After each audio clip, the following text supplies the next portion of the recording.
예, 오늘 저는 주신 말씀을 통해서 예루살렘에 입성하시는 예수님이라고 하는 제목을 가지고 하나님 말씀을 전하겠습니다. 성경에 나와 있는 하나님의 약속을 보게 되면 하나님께서 약속을 일방적으로 약속하시고 또 약속하신 것을 일방적으로 이루실 것을 선언하십니다. 그리고는 그 약속을 이루어내십니다. 죄인인 인간이, 저와 여러분들이 받은 구원이 바로 여기서부터 시작되는 것입니다. 왜냐하면 그렇지 않으면 우리는 결코 절대로 구원받을 수가 없기 때문에 그렇습니다. 무슨 말이냐 하면 우리 스스로에게는 우리가 구원받을 수 있는 길이 전혀 없기 때문에 그렇습니다. 그런데 하나님께서는 죄를 알지도 못하는 예수님을 십자가에서 피를 흘려 죽게 하심으로 말미암아 우리의 모든 죄를 사해 주셔서 우리들에게 구원의 길이 열리게 된 것입니다. 고린도후서 5장 말씀 보게 되면 그런즉 누구든지 그리스도 안에 있으면 새로운 피조물이라 이전 것은 지나갔으니 보라 새 것이 되었도다라고 선포하고 있습니다. 이러한 선포는 예수 그리스도 안에서 이루어진 구원의 결과인 것입니다. 다시 말하면 우리가 예수로 말미암아 구원을 받았기 때문에 새로운 것이 되었다라는 것입니다. 여러분, 새로운 피조물이 된다는 것은 하나님의 능력에 의한 것임을 말씀하는 것입니다. 그렇기 때문에 옛것이 지나가고 우리가 새 것이 될 수 있는 것입니다. 저희 가족이 한국을 방문하고 돌아올 때, 갈 때도 마찬가지였지만 시애틀을 경유해서 좀 저렴하다고 해서 그 비행기를 타고 갔다가 왔는데요. 오는 길에 참 이상한 일을 제가 경험했습니다. 시애틀 내려가지고 수속 다 밟고 또 짐들 다시 밴쿠버는 비행기에서 다 수속 밟고 비행기를 탔는데 밴쿠버에 도착했는데 우리가 실었던 짐이 도착이 안 되는 거예요. 아무리 기다려도 우리 짐이 안 나오는 거예요. 나중에 알아보니까 비행기는 참 작은 비행기였는데 아마 승객들이 다 나름대로 그 23kg의 큰 가방을 아마 실은 것 같아요. 그러니까 다 못 싣고 출발한 거예요. 다 못 실은 것 중에 저희 가방 2개가 있는 거예요. 그래서 저희는 그냥 그날 지쳐 있는 데다가 그 짐 타느라 더 지쳐 있는 거예요. 1시간 거의 기다렸던 것 같은 그 소식을 듣고는 이제 다시 있던 것 가지고 저희 집으로 돌아왔습니다. 그런데 여러분 놀라운 사실은 그 다음날 저녁에 택배로 저희 집 앞으로 온 거예요. 그 무거운 23kg 짐 2개 가방을 우리가 힘 안 들이고도 하루 늦었지만 저희 집에 우리 집 앞에 도착을 했습니다. 뭘 말합니까? 우리가 어떤 일을 당하게 되면 그 일보다 중요한 것은 뭡니까? 사건보다 중요한 것은 바로 해석이라고 하는 것입니다. 우리가 아이들하고 같이 와서 엄청 무거운 이 짐들을 들고 와서 많은데 그것을 하나님께서는 비행기 안 싣고 그 다음에 비행기를 통해서 택배를 통해서 그 다음날 저녁에 저희 집으로 오게 된 것입니다. 오늘 본문에 보게 되면 예수님이 십자가를 지시기 전에 행하셨던 사건을 기록해 놓고 있습니다. 예수님의 공생의 절정입니다. 그것은 곧 예수님이 십자가를 지시는 겁니다. 저는 본문에서 3가지로 교훈을 얻고자 합니다. 첫 번째는 예수님께서 가장 중요한 사명을 감당하기 위해서 예루살렘으로 입성하셨습니다. 예수님은 누구십니까? 성경을 보게 되면 예수님은 창조주이십니다. 골로새 1장 말씀 보게 되면 만물이 그에게서 창조되되 하늘과 땅에서 보이는 것들과 보이지 않는 것들과 혹은 왕권들이나 주권들이나 통치자들이나 권세들이나 만물이 다 그로 말미암고 그를 위하여 창조되었고 라고 했습니다. 이 만물이라는 단어 안에 우리가 포함되어 있다는 거예요. 다시 말하면 예수님이 우리를 창조하셨다고 하는 것입니다. 우리가 왜 창조되었습니까? 바로 예수님을 위하여 우리가 창조된 것입니다. 이 세상의 시작은 예수님에 의해 시작되었고 뿐만 아닙니다. 지금도 존재하는 모든 것에도 예수님이 만드시고 예수님이 다스리신다는 거예요. 지금 우리가 밴쿠버에는 벚꽃이 피고 또 목련꽃입니까? 참 아름다운 꽃들이 많이 피고 있는데요. 이것은 캐나다만 그런 게 아니에요.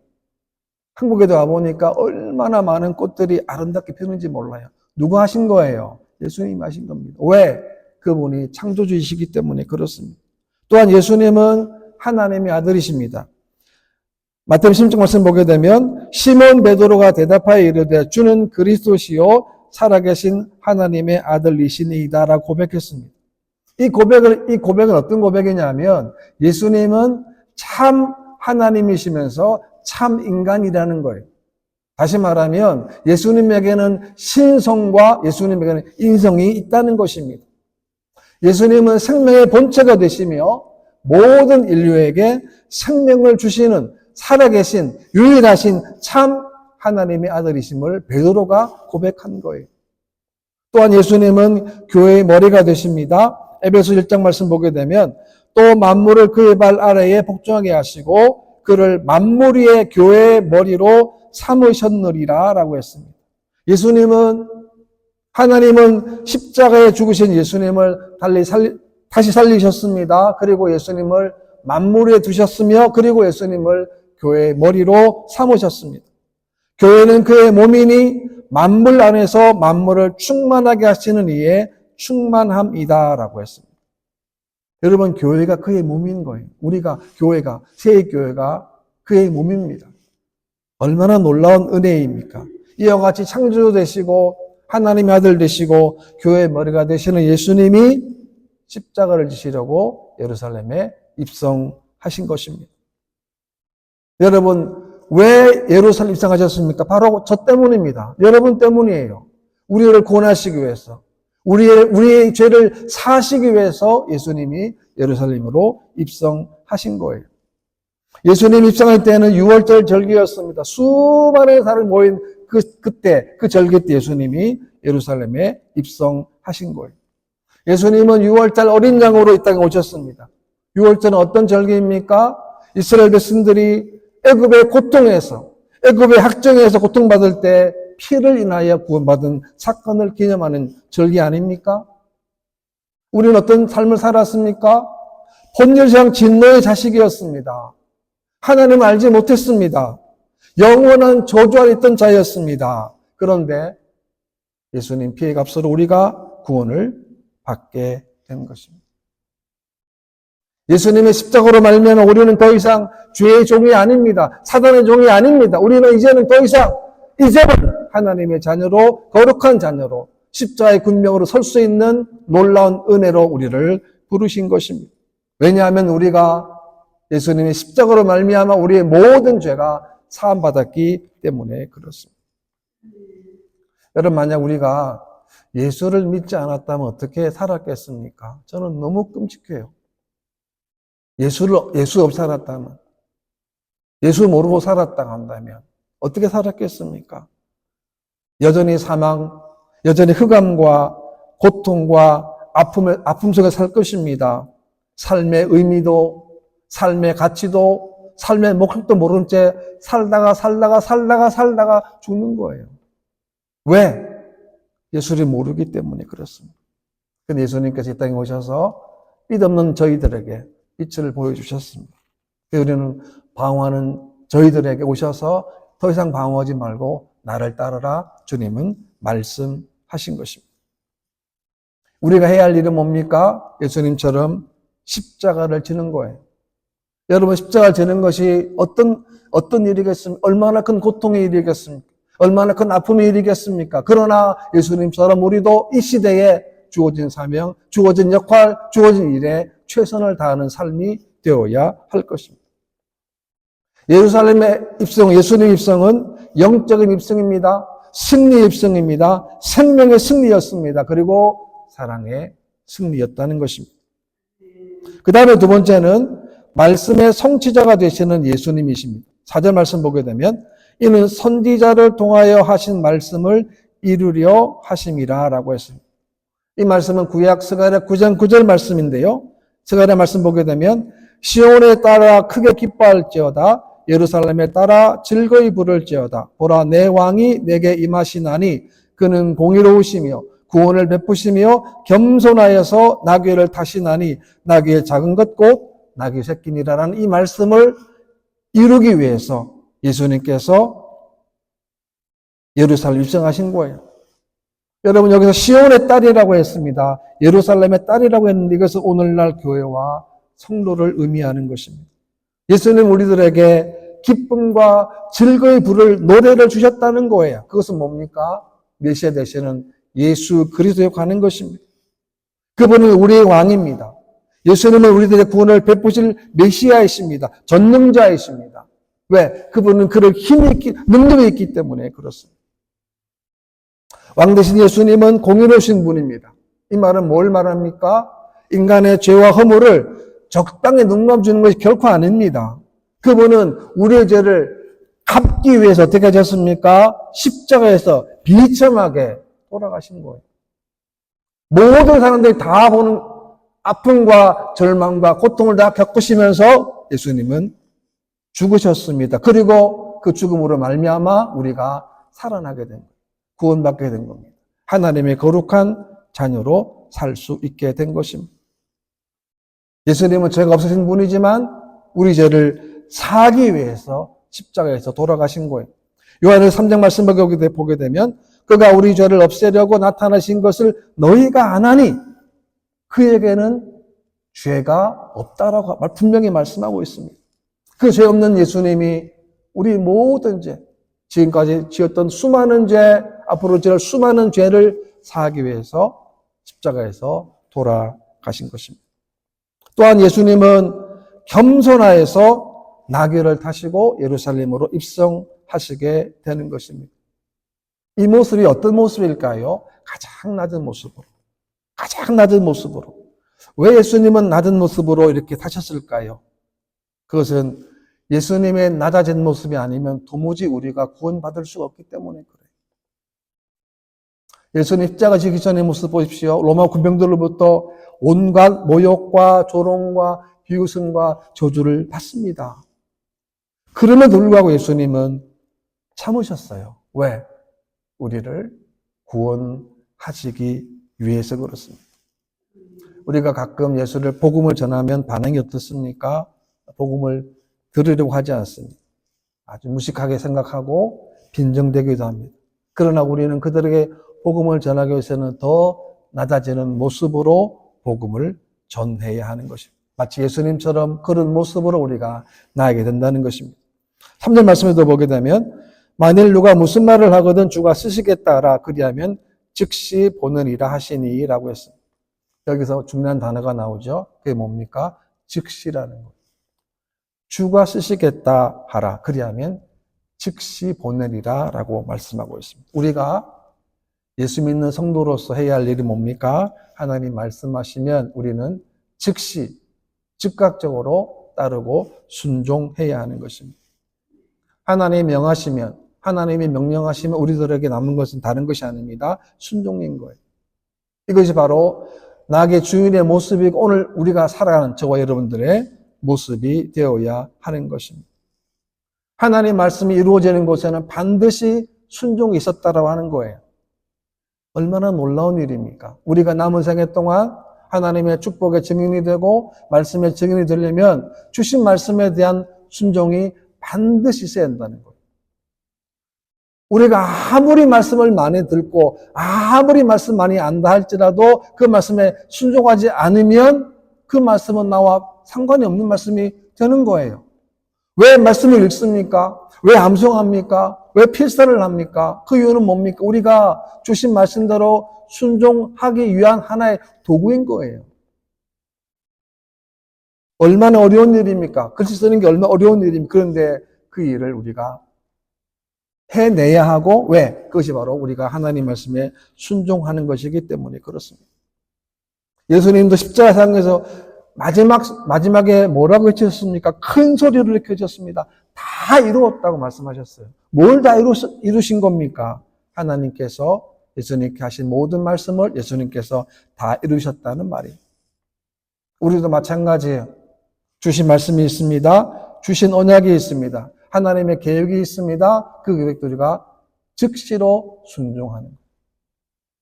내 생각으로, 내 이성으로 안 맞는 일일 수 있습니다. 그러나 우리가 하나님 말씀이라고 한다면 그 말씀에 즉시 순종해야 하는 것입니다. 여러분, 오늘 우리가 예배 드리지 않습니까? 예배 드리는 것도 왜 예배를 드립니까? 예배를 드리는 목적이 나를 위한 게 아닙니다. 이 예배는 주님을 위한 예배입니다. 왜 주일을 주셨습니까? 월화수목금토 주일을 왜 주셨습니까? 우리가 모든 날이 주님의 날이지만 특별히 주일을 통해서 예배를 통해서 내 삶의 주인은 하나님이시고 오늘 예배를 통해서 우리가 우리 삶의 목적과 방향을 다시 한번 바로 잡는 것이 바로 오늘 예배라고 하는 것입니다. 그래서 우리들에게 주일이 주어지게 된 것입니다. 우리가 한 주간 보내면서 여러분 어떤 삶을 사셨습니까? 어떤 믿음의 삶을 사셨습니까? 어떤 소망의 삶을 사셨습니까? 어떤 사랑의 삶을 사셨습니까? 우리가 확인하는 시간이 바로 오늘 이 시간이라고 하는 것입니다. 그 다음에 세 번째는 당시 무리들의 모습이 나오는데요. 7절을 보게 되면 나귀와 나귀 새끼들을 끌고 와서 자기들의 겉옷을 그 위에 얹음에 예수께서 그 위에 타시니 앞에서 가고 뒤에서 따르는 무리가 소리 높여 이르되 호산나 다윗의 자손이여 찬송하리로다 주의 이름으로 오신 이여 가장 높은 곳에서 호산나 하더라 라고 했습니다. 많은 무리가 모였습니다. 무리의 사람들이 뭐라고 했습니까? 호산나 다윗의 자손이여 라고 외칩니다. 당시 예루살렘 사람들은 예수님을 로마 압제에서 구원할 정치적 왕으로 기대하며 소리를 높였습니다. 자신을 구원해달라고 호산나라고 외쳤습니다. 그러나 그들은 얼마 가지 못해서 한 주간도 지키지 못해서 예수님께 등을 돌립니다. 여러분 고난주간에 그 군중들이 어떻게 합니까? 27장에 보게 되면 빌라도가 군중들에게 묻습니다. 바라바를 놓아주겠느냐? 예수님을 놓아주기를 원하느냐? 물을 때 그들은 어떻게 합니까? 예수님을 십자가에 못 박아야 한다고 외칩니다. 놀랍지 않습니까? 종려주일에 그렇게 예수님을 환영하고 기대하고 외쳤던 그들이 오히려 정반대입니다. 예수님을 죽이라고, 십자가에 죽이라고 그렇게 또 소리를 높입니다. 이것이 바로 신앙의 이중성인 것입니다. 오늘날 신앙에도 그럴 수 있습니다. 예수님을 통해서 내가 잘 되는 것은 포커스에 맞출 수 있다는, 내가 출세하고 내가 잘 되는 거 초점 맞추는 신앙, 그래서 위험한 거예요. 내가 흥하는 것 물론 중요합니다. 그러나 나 혼자만 내가 잘 되는 일만 그 신앙의 전부가 될 수는 없다는 거예요. 그렇기 때문에 예수 믿는 것 가운데 어려움을 당하거나 고난 당할 때 신앙을 떠나게 되는 것입니다. 우리가 예수를 믿는 궁극적인 목적은 뭡니까? 내가 잘 되는 게 아닙니다. 우리가 예수를 믿는 궁극적인 목적은 나를 통해서 예수님을 더 높이는 거예요. 나를 통해서 하나님의 나라가 더 드러나게 되는 거예요. 그래서 우리는 생각해 봐야 됩니다. 예수님을 우리가 수단으로 섬기고 있는가 아니면 목적으로 섬기고 있는가를 우리가 잘 보아야 하는 것입니다. 여러분 우리가 항상 선택 기로가 있습니다. 여러분 제가 매일 주일마다 말씀드리지만 우리가 성경 읽는 게 쉬운 일이 결코 아닙니다. 어려운 일이에요. 그러나 어려운 일을 우리가 감내하는 마음으로 읽어나가야 돼요. 묵상해야 합니다. 암송해야 합니다. 지난주에 뭡니까? 눈물을 흘리며 씨를 뿌리는 자는 뭐로 거둡니까? 기쁨으로 거둔다는 말씀. 우리가 두 절을 외우니까 더 쉬운 것 같아요. 눈물을 흘리며 씨를 뿌리는 자는 어떻게 해요? 기쁨을 거둔다는 거예요. 하나님 우리가 눈물을 뿌릴 때 우리가 기쁨을 거둘 수 없는데 하나님이 기쁨으로 거두게 해 주신다는 것입니다. 우리는 선택해야 합니다. 군중으로 예수를 믿을 것인가? 무리로 예수를 믿을 것인가? 아니면 참 제자로 예수님을 믿을 것인가를 우리가 선택해야 되는 것입니다. 10절 말씀 보게 되면 예수께서 예루살렘에 들어가시니 온 성이 소동하여 이르되 이는 누구냐 하거늘이라고 큰 파문이 일어났다는 거죠. 왜냐하면 당시에 예루살렘에 모인 사람이 얼마나 되냐면 기록해 보게 되면 250만 명이 넘는다고 합니다. 여러분 상상이 되십니까? 밴쿠버 인구 되는 사람들이 모여 있다는 거예요. 거기에. 그 속에서 사람들이 큰 파문을 본 거예요. 그 중에는 예수님을 죽이고자 하는 바리새인을 비롯한 종교 지도자들도 있었을 것입니다. 11절 말씀 보게 되면 무리가 이르되 갈릴리 나사렛에서 나온 선지자 예수라 하니라 라고 했습니다.